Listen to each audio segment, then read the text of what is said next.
Amis téléspectateurs de Go Dakar TV, bonsoir. Vous avez choisi Go News pour vous informer et vous avez bien raison. On débute Go News avec la journée mondiale, la journée nationale plutôt de l'éducation des filles qui se tient ce jeudi 9 janvier 2025 au Centre international des conférences Abdou Diouf.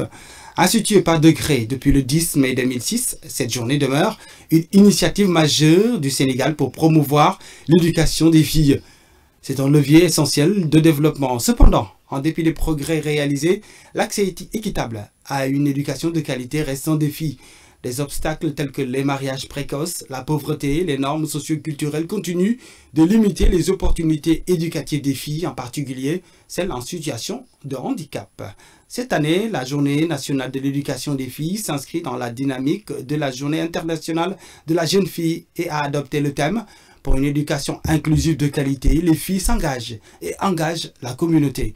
Ce thème reflète l'urgence de placer les filles au cœur des efforts pour une société inclusive et équitable, tout en valorisant leur rôle dans la transformation sociale. Les objectifs de cette journée visent notamment à sensibiliser la communauté éducative et les partenaires sur l'importance de l'éducation des filles, notamment celles en situation de handicap, pour un développement durable, lancer officiellement les initiatives Africa Educates Her et Priorité à l'égalité pour renforcer les actions en faveur de l'éducation, mettre en lumière les bonnes pratiques en matière d'éducation inclusive et de promotion de l'égalité des genres, et finalement, enfin, mobiliser les acteurs et les partenaires pour un plaidoyer efficace en faveur de l'accès des filles à une éducation de qualité équitable.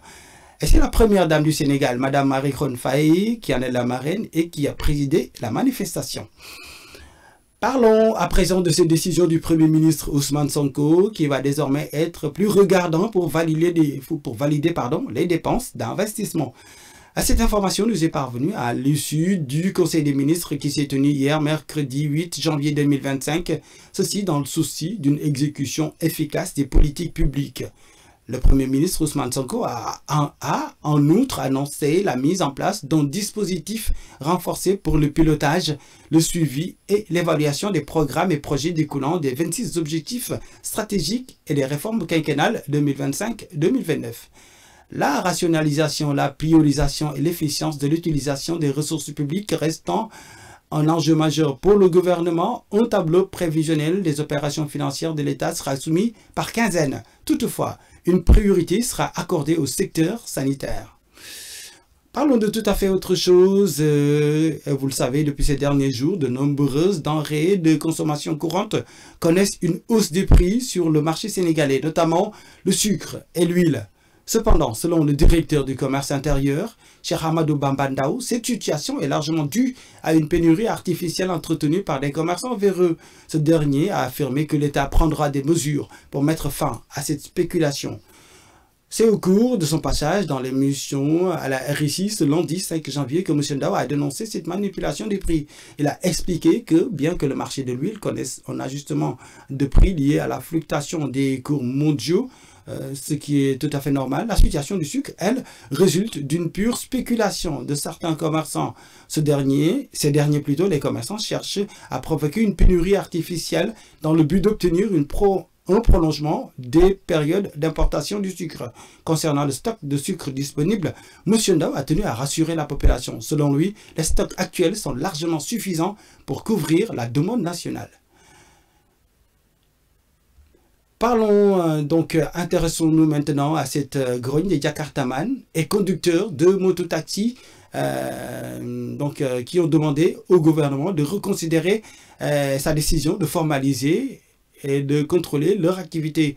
Selon Ansoumana Badji, qui est le président de l'Union nationale des mototaxis, cette mesure, tout juste introduite, soulève plusieurs problèmes pour les conducteurs, précisant que le coût pour immatriculer une moto atteint 28 000 francs, incluant la plaque et la carte grise.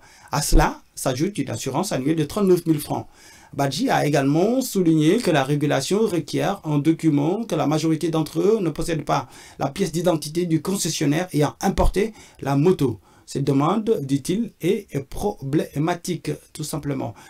bien entendu, donc on parle toujours de cette grogne des Jakartaman et des mototaxis. Donc les manifestations, bien sûr, les manifestants plutôt pointent également du doigt le manque de concertation préalable. Ils estiment que les décisions ont été prises par les représentants de Dakar sans consulter ceux des autres régions. Ils jugent que plus de délai de 3 mois pour se conformer aux exigences comme étant irréaliste pour un parc de motos de plus de 360 000 motos. On termine Go News avec cette affaire d'infanticide qu'aurait commis une femme d'une trentaine d'années célibataire et mère de 3 enfants. Elle a été interpellée par les gendarmes de Yang, donc, et placée en garde à vue dans les locaux de la gendarmerie. Parlant des faits, donc c'est dans la nuit du samedi 4 janvier 2025, jour du Gamou de Mbodéré, vers 2 h du matin, que la dame en question s'est levée discrètement pour aller dans un espace aménagé pour la cuisine du Gamou afin d'accoucher seule et sans aucune assistance. Après l'accouchement, la dame a creusé un trou pour y enterrer le nouveau-né et retourner se coucher lentement. Le lendemain du Gamou, elle a commencé à se tordre de douleurs abdominales. Par la suite, elle a été conduite au poste de santé de Mbodéré, où après les examens de l'infirmière chef de poste, donc on a découvert que la jeune femme venait d'accoucher. Le corps du nouveau-né a été acheminé donc à la morgue du centre de santé de Dara, où une autopsie est prévue donc pour retrouver les circonstances exactes de cette mort atroce du nouveau-né. Voilà, c'était tout pour Go News. Passez de bons moments avec Go Dakar TV. L'information, vous le savez, c'est sur Go Dakar TV. On se donne rendez-vous demain, s'il plaît à Dieu.